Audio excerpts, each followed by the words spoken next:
सरिस को राम सनेही, जग जप राम राम जप जेही। अगर भरत जी राम राम जप रहे तो राम जी भी जप रहे, भरत भरत श्री भरत श्री भरत। ये यथामाम प्रपद्यन्ते तास्ततैव भजाम्यहम्। जब आप अपने को पूर्ण रूप से प्रभु के चरणों में समर्पित कर दिया तो प्रभु अपने आप को आपको दे दिया। ऐसा कोई दानी नहीं है, इसीलिए अति उदार करुणा वरुणालय हमारे प्रभु हैं। अपने आप का दान कर देते, अपने आप को दे देते। तुम उनके सेवक बन जाओ तो कहते मैं तुम्हारा सेवक हूं, हूं भक्तन को दास, भगत मेरे मुकुट मणि। ऐसी स्थिति बना लो कि भारी से भारी विपत्ति में भी प्रभु का कभी विस्मरण न हो। जो दुख सुख में प्रभु को कभी छोड़ता नहीं, कभी विस्मरण नहीं करता, तो प्रभु उसको कभी नहीं छोड़ते। और जब प्रभु हमारे हृदय में आ गए तो कौन सा दुख सुख स्पर्श कर पावेगा, क्योंकि आनंद समुद्र प्रभु है। जैसे क्षीर समुद्र में 2-4 ट्रक खटाई डाल दो तो फटने वाला थोड़ी है। 2-4 ट्रक और एक ड्रम में 1 बूंद खटाई डाल दो तो फट जाएगा। प्रभु आनंद समुद्र है। आनंद समुद्र हृदय में आ गया तो पूरा विश्व खिलाफ हो जाए और सब प्रतिकूलता निंदा दुख एक साथ टूट पड़े तो भी उस भक्त के हृदय में तनिक भी क्षोभ नहीं होगा।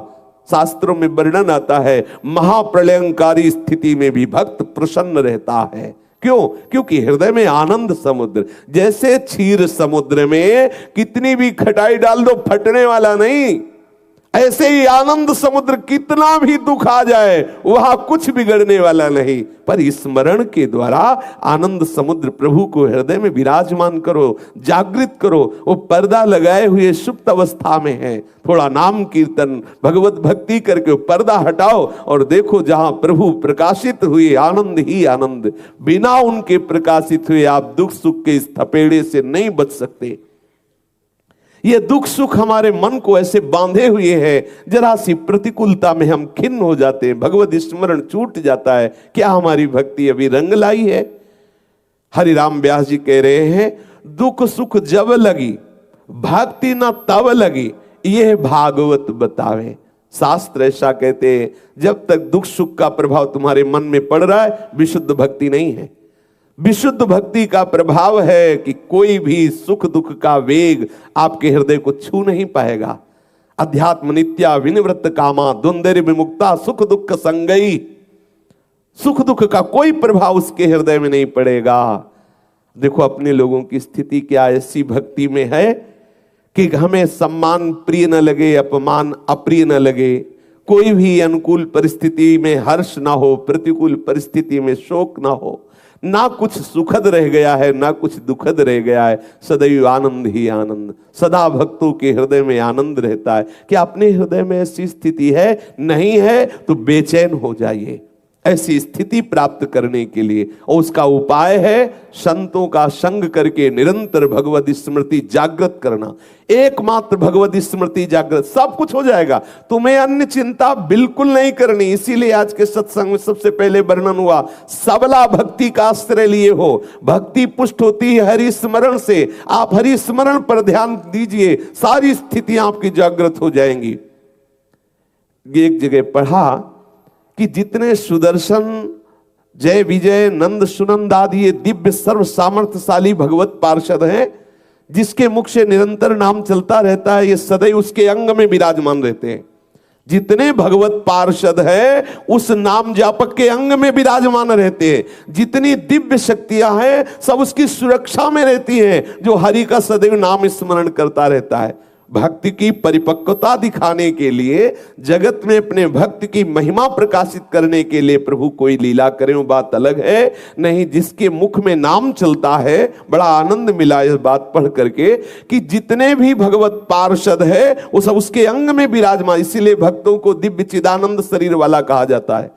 दिव्य शब्द भगवत पार्षद उसके शरीर में प्रकाशित हो जाते हैं। दिव्य शक्तियां उसकी रक्षा में रहती है, जो सदैव भगवत स्मरण परायण रहता है। सब वैभव ज्ञान का वैराग्य का उसके हृदय में जागृत हो जाता। आप केवल एक बात पकड़िए, हमें सबला भक्ति का प्रकाश अपने हृदय में करना है।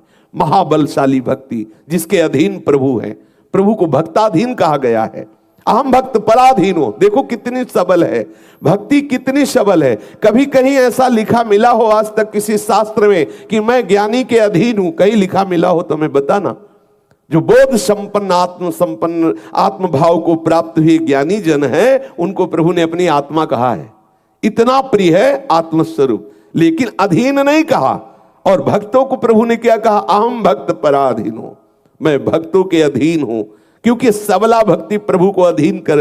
जब प्रभु अधीन हो गए तो कौन सा सूत्र, कौन से ऐसी देवी संपदा, कौन से ऐसे सद्गुण, कौन से ऐसी दिव्य शक्तियां हैं जो भक्त के अधीन ना हो।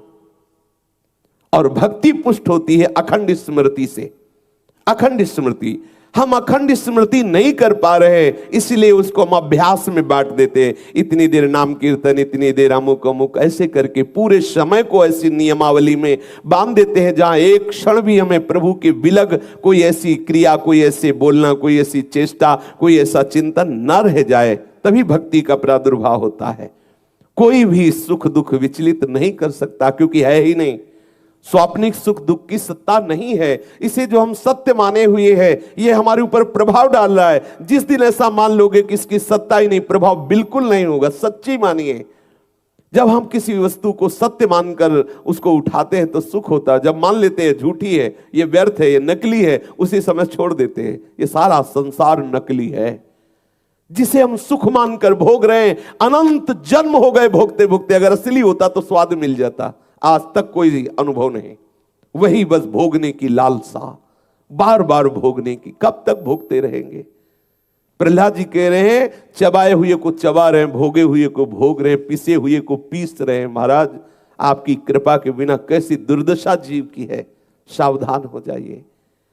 दुख सुख का ये अनुभव करने वाला मन जब तक सावई मन कृष्ण पदारविंदयो, तब तक बचत होने वाली नहीं। इस संसार चक्र के पिसने से हम बच नहीं सकते। हमारा मन तदाकार हो जाए, सच्ची बात मान लीजिए। और बहुत सरस है भक्ति, ज्यादा प्रयास करने की आवश्यकता नहीं है, क्योंकि इसमें प्रभु का सहयोग होता है। इसमें प्रभु कृपा करके वैष्णव स्वरूप से, संत स्वरूप से, गुरुदेव स्वरूप से हाथ पकड़ लेते हैं। तेसा महम समुद्धरता मृत्यु संसार सागरात। और ज्ञान में स्वयं चलना होता है। अगर चूक गए तो गिरे। ज्ञान का पंथ कृपान के धारा, परत खगेश लगे नहीं बारा। और यहां करो सदा तिनके रखवारी, जिम बालक राखे महतारी। भागवत में एकादश स्कंद में योगेश्वर जन कह रहे हैं, आंख मूंद के दौड़े तो भी नहीं गिरेगा, क्यों? हरि पकड़े रहते हैं। आंख मूंद के दौड़ने पर भी भ्रष्ट होने के चांस नहीं। और भागवत में ही ब्रह्मा जी कह रहे हैं, मैंने देखा है बड़ी बड़ी ऊंची स्थितियों को प्राप्त को भ्रष्ट होते हुए। ब्रह्मा जी कह रहे हैं, ब्रह्म स्तुति में कह रहे हैं, मैंने देखा है उनको जो अपने ज्ञान के अभिमान में उनको गिरते हुए देखा है। इसलिए प्रभु की भक्ति का आश्रय, भक्ति का स्वरूप है निरंतर सुमिरन। हरिराम ब्यास जी कह रहे, दुख सुख जब लगी भक्ति न तब लगी, यह भागवत बतावे। जब तक दुख सुख के तुम भोक्ता बने हुए हो, तब तक तुम्हारे हृदय में विशुद्ध भक्ति जागृत नहीं हुई। विशुद्ध भक्ति जागृत हो जाएगी तो दुख सुख का कोई भी प्रभाव आपके हृदय में नहीं पड़ेगा। एक भक्त के चरित्र को पढ़ा, वो अपने जप संख्या में बैठे हुए थे। कुछ भक्तों के नियम होते हैं, ठाकुर की इतनी दंडवत करनी है, ठाकुर का इतना नाम जप करना है, इतनी परिक्रमा करनी है, इतना पाठ सुनाना है, वो एक नियम होता है। तो वो जप नियम में बैठे हुए थे। एक ही पुत्र था, सूचना मिली कि पुत्र पधार गया है। तो उनका पधार तो गया ही है, अब हम जप में हैं, पूरा जप हो जाए तब कोई फर्क नहीं। जब पूरा जप हुआ, आराम से उठे, नाम कीर्तन करते हुए अंतिम संस्कार किया। लोगों ने कहा कि आपको रोना नहीं आ रहा? बोले क्यों रोना आवे? रोना तब आता है जब अपनी कोई वस्तु जाए। अरे वो प्रभु का था, प्रभु जितने समय के लिए सेवा के लिए भेजे थे उतने समय के लिए आया, फिर गया प्रभु के पास। हमें क्यों रोना? वो हमारा होता तो रोते, वो तो प्रभु का है। ये भक्ति होने के कारण दुख सुख का कोई प्रभाव नहीं पड़ता। सच्ची मान लीजिए, भारी से भारी दुख भी उसके लिए आनंद का विषय होता है, क्योंकि दुख सुख का भोक्ता मन प्रभु के चरणों में लगा होता है। यदि हमें दुख सुख व्याप रहा है तो अभी विशुद्ध भक्ति नहीं आई। ये हृदय में देख लीजिए। अगर हमें अनुकूलता प्रतिकूलता व्याप रही है, मान सम्मान व्याप रहा है, निंदा स्तुति व्याप रही, तो अभी भक्ति नहीं आई। विशुद्ध भक्ति का स्वरूप यही है। दुख सुख का, मान अपमान का, निंदा स्तुति का प्रभाव नहीं पड़ता। सेवक जी ने कहा, शत्रु मित्र सम जानी, मान मान अपमान सम, दुख सुख लाभ न हानि, यह जो कृपा हरिवंश की। आचार्य कृपा, गुरु कृपा, इष्ट कृपा का ऐसा प्रकाश हृदय में, उपासक के हृदय में, वो प्रकाश भक्ति ही है। जहां ना कोई शत्रु है, न मित्र है, न मान है, न अपमान है, न दुख है, न सुख है, न लाभ है, न हानि है। सोचो कितना आनंद का विषय है। जहां न लाभ है, न हानि है, न मान है, न अपमान है, न सुख है, न दुख है, न हर्ष है, न शोक है, न जन्म है, न मृत्यु है। ऐसा इस शरीर में रहते हुए ऐसा वो विदेह हो जाता है। जीवित इस शरीर में रहते हुए वो जीवन मुक्त हो जाता है। भक्त को ये परवाह नहीं होती कि मरने के बाद भगवान मिलेंगे, मरने के बाद कोई परम पद मिलेगा। जीते जी वो परम पद में है, जीते जी वो जीवन मुक्त है। आपका सतत स्मरण चलने लगे, फिर आप देखना आपको कैसा अनुभव होता है। मृत्यु खिलौना लगने लगेगी, कोई भी दुख आपको परास्त नहीं कर पाएगा। तब तक आप सहते हुए आगे बढ़ो। जो भी परिस्थिति आ रही, बार बार नाम स्मरण, सतत स्मरण हमारा खास बात है, हमारा प्रधान साधन है। सतत स्मरण, सतत स्मरण। किसी भी स्थिति में एक क्षण के लिए भी, देवर्षि नारद जी कहते, आधा क्षण भी नाम न छूटना चाहिए, भगवत स्मरण न छूटना चाहिए। तब आप ऐसी स्थिति को प्राप्त होंगे जहां कोई दुख सुख आपको हिला नहीं सकता। दुख सुख झूठो संतत साचो, हरि हरि जन मुहि भावे, सुख दुख छूटे सुख सनकादिक, नारद हरि गुण गावे। श्री हरिराम व्यास जी कह रहे, ये दुख सुख झूठा है। जैसे स्वप्न का दुख सुख, जब जगे तो दोनों झूठे थे। जैसे स्वप्न में कोई मित्र बना, कोई शत्रु बना, लेकिन जगे तो हम अकेले थे, कोई नहीं था। ऐसे ही ये जागृत अवस्था में जो आप देख रहे हो, ये मोह निद्रा में तुम अनेक प्रकार के संकल्प रूपी स्वप्न देख रहे हो। मोह निशा सब सोवनिहारा, देखे स्वप्न अनेक प्रकारा। यही जग जामिन जागे जोगी, परमार्थी प्रपंच भी होगी। ये जैसी हरिवंश प्रपंच विषय रस मोह के, ये मोह के कारण संसार में सुख दुख का अनुभव हो रहा है। अज्ञान अविद्या, मोह गए बिनु राम पद होई न दृढ़ अनुराग। जब तक ये मोह नहीं जाएगा तब तक विशुद्ध भक्ति नहीं। विशुद्ध भक्ति तो कोई मोह नहीं, अर्थात कोई भी राग नहीं, कोई भी द्वेष नहीं, कोई भी प्रियता नहीं, कोई अप्रियता नहीं, कोई सुख नहीं, कोई दुख नहीं, केवल प्रीतम ही प्रीतम। कितना आनंद का विषय। श्री सुखदेव जी, श्री नारद जी, श्री सनकादि जी, ये सब दुख सुख से छूटे हुए महापुरुष हैं और हमारे प्रभु का जस गान निरंतर करते रहते हैं। उपाय भी बताया, बोले दुख सुख छूटे हुए सुखदेव जी, नारद जी, सनकादि जी हैं जो निरंतर हरियस गाते रहते हैं। ये उपाय है, निरंतर उनका नाम, उनकी रूप, उनकी लीला, उनके चिंतन में मगन रहना, दुख सुख की स्थिति से ऊपर उठ जाना, दुविधा से ऊपर उठ जाना, भगवदाकार वृत्ति हो जाना। बड़ा रसमय विषय है। एक बात पकड़ लो, मुझे छोड़ना नहीं प्रभु को। चाहे लीला गायन करके, नाम जप कर, ठाकुर सेवा करके, नाम कीर्तन करके, संत समागम कर, हर समय उनसे जुड़े रहना है। अगर प्रभु से जुड़े रहे तो संसार से राग खत्म होते ही आपके अंदर भूमिकाएं बढ़ने लगेंगी। वो भूमिका स्वयं की समझ में आती है। श्री हरिवंश प्रमाण मनम, आपके मन में प्रमाण आ जाएगा आप किस भूमिका के उपासक हैं, कितना प्रभाव संसार का आपके ऊपर पड़ रहा है, कितना प्रभु का पड़ रहा है। ये उपासक को जांचते रहना चाहिए। हरिराम व्यास जी कह रहे, ये विधि निषेध गुण दोष दुख सुख, ये विषयीन बांध ही नचावे। ये विषयी पुरुषों को नचाते हैं, भक्तों को नहीं नचाते। ये दुख सुख विधि निषेध गुण अवगुण, ये विषयी पुरुष, संसारिक पुरुषों का विषय है। ये भक्तों का विषय तो भगवान नाम रूप लीला धाम में वो मगन रहते हैं। सुख दुख गए जो सुख उपजत है, तापे श्याम बंधावे। जो सुख दुख के ऊपर सुख है, जिस सुख में दुख का लवलेश भी नहीं है, ये सांसारिक सुख दुख नहीं, वो भगवदानंद। जो नाम जपने से सुख मिल रहा है, जो लीला गायन से, लीला श्रवण से, लीला चिंतन से, ठाकुर सेवा से, संत समागम से जो सुख मिल रहा है, उस सुख से श्याम सुंदर को बांधा जाता है। कह रहे दुख सुख गए जो सुख उपजत है, तापे श्याम बंधाए। वो आनंद स्वरूप प्रभु ही आते हैं, वो सुख स्वरूप प्रभु ही आते हैं। हरिवंशी हरिदासी सेवत व्यास तहां बन पावे। हरिराम व्यास जी कह रहे हैं हरिवंशी और हरिदासी का सेवन करने से हमें श्री वृंदावन का वैभव प्राप्त हुआ, वृंदावन का प्रेम रस अनुभव में आया। हमारे हृदय में जो भक्ति रस नहीं बढ़ पा रहा, उसका कारण है शरीर राग। हम शरीर सुख को ही सब कुछ माने हुए, अगर थोड़ी भक्ति भी बनती तो हम प्रभु से यही प्रार्थना करते हैं कि प्रभु ऐसी परिस्थिति कर दो, कभी बुखार ना आवे, कभी कोई रोग ना हो, कभी कोई अपमान न करे, कभी कोई निंदा न करे, कभी कोई हमारा विरोधी ना बचे, जो विरोधी है वो सब मर जाएं, सब नष्ट हो जाएं। ऐसी अंदर भावना जागृत होती, विरोधी ना हो। और ये नहीं सोचते कि प्रभु ऐसी कृपा कर दो कि जहां से विरोध हो रहा है वो नष्ट हो जाए।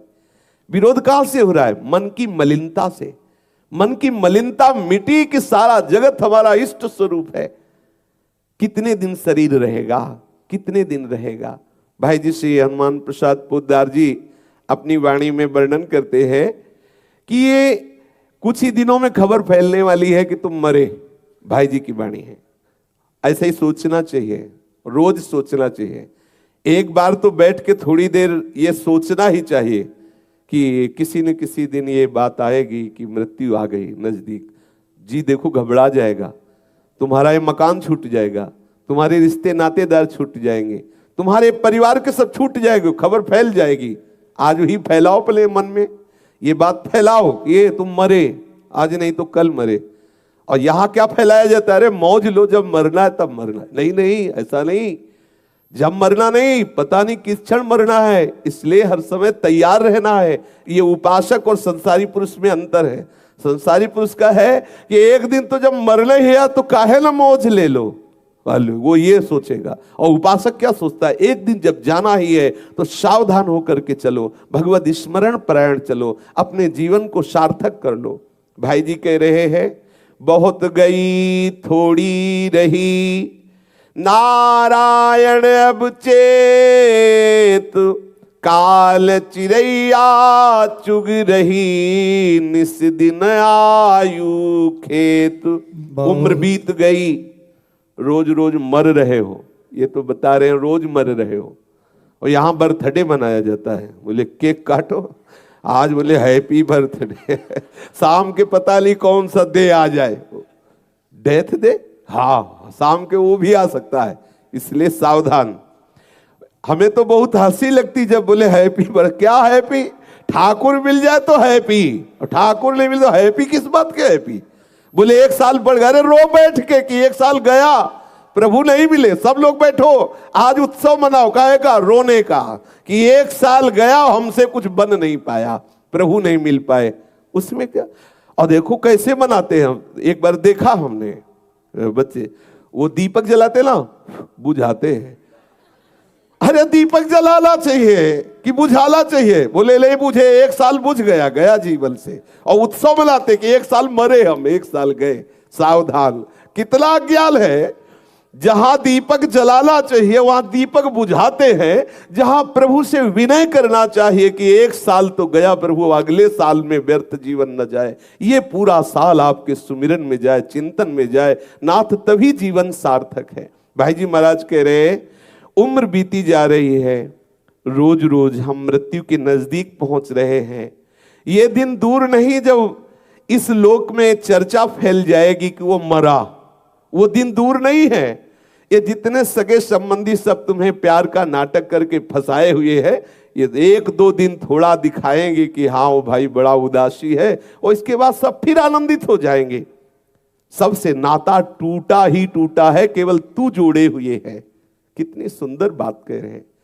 गोस्वामी जी भी कह रहे, सुत बनितादि जान स्वार्थ रत ना करु नेह सभी ते, अंतहि तो ही तजेंगे पामर तू न तजय अबहि ते।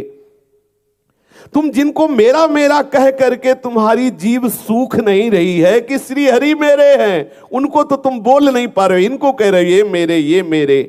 जिनके लिए तुम अपना जीवन लगाए दे रहे हो, सावधान, ये सब छूट जाएंगे, ये सब छूट जाएंगे, तुम्हें छोड़ देंगे।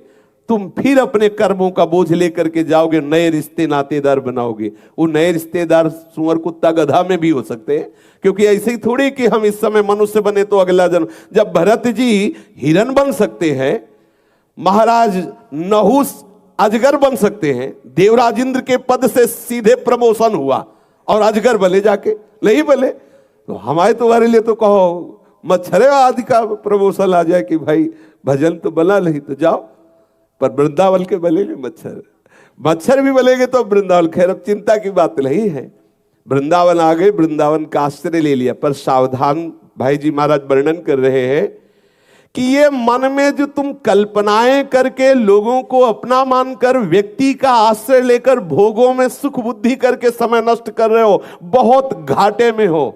ऐसा ही जीवन जा रहा है, बहुत घाटे में हो। ये मन के हवाई महल तुम्हें सुख नहीं दे पाएंगे। जिस शरीर को खूब खुशबूदार साबुन से धोते हो, खूब सुंदर सुंदर श्रृंगार करते हो, खूब कीमती कीमती वस्तुएं पाते हो, सजाते हो और मन में सोचते हो मैं बड़ा सुखी हूं, सड़ेगा एक दिन ये। ध्यान करो, जहां इससे हंस उड़ा इसे आग में जला दिया जाएगा, मिट्टी में गाड़ दिया जाएगा तो कीड़े हो जाएंगे, यदि फेंक दिया जाएगा तो जानवर खा जाएंगे। इसका परिणाम यही होना, या तो राख बनेगा या तो मिट्टी बनेगा, बिष्ठा बनेगा। इसलिए सावधान।